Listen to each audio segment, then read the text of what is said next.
Sir good morning sir. வாங்க கதிர். கதிர், இன்னைக்கு இந்த அட்ரஸ்க்குள்ள சிலிண்டர் போகணும், எல்லாத்தையும் பார்த்து அனுப்பிவிட்டுருங்க.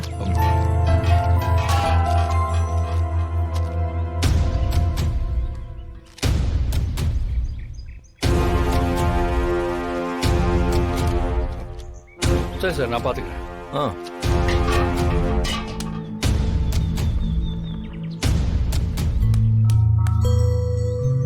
சார், எனக்கு ஒரு சந்தேகம். என்ன?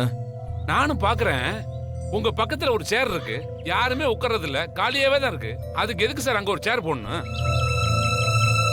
இது கதிரோட சேர். அவர் தான் அதுல உட்காரதே இல்லை சார். இந்த ஏஜென்சிக்கு அவர் 5 லட்சம் ரூபாய் கட்டி பார்ட்னரா சேர்ந்தாரு. இன்னும் பாக்கி 5 லட்சம் ரூபாய் கொடுக்கணும்.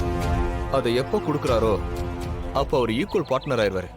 அப்போ அவர் தாராளமா வந்து இங்க உட்காரலாம். அப்படின்னா இப்ப அவர் முழு பார்ட்னர் இல்லையா? இப்ப முழு பார்ட்னர் இல்ல, உங்களுக்கு கொஞ்சம் மேல, எனக்கு கொஞ்சம் கீழே.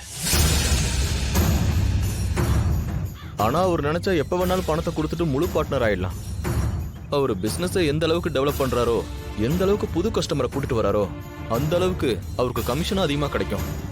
நமக்கும் அதுல ப்ராஃபிட் அதிகமாகும். ஓ சரிங்க சார், சரிங்க சார், வரேன் சார்.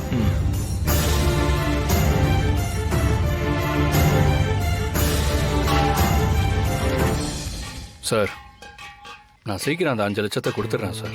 ஐயோ கதிர், நீங்க தப்பா எடுத்துக்காதீங்க, நான் நார்மலா தான் சொன்னேன். இல்லை சார், நீங்கள் சரியாக தான் சொல்லியிருக்கீங்க. நானும் என்னால் முடிஞ்ச அளவுக்கு பிஸ்னஸை டெவலப் பண்ண பார்க்குறேன். இப்போவும் நீங்க நல்லா தான் பண்ணிட்டு இருக்கீங்க கதிர். நிறைய புது கஸ்டமரை கொண்டு வந்திருக்கீங்க. நமக்கு சப்ளை ஒரு நாள் கூட கேப் விடாம நடந்துட்டு தானே இருக்கு. நாம புது கனெக்ஷன்ஸ் கொடுக்கறதோட நிறுத்திடக்கூடாது. பெரிய பெரிய ஹோட்டல்ஸ்ல சீக்கிரமா ஆர்டர் எடுக்கணும். சார், இந்த ஊர்லேயே பெரிய ஹோட்டல் ஷண்முக பவன் தான். அவங்க நிறையா பிரான்ச்சஸும் வச்சுருக்காங்க.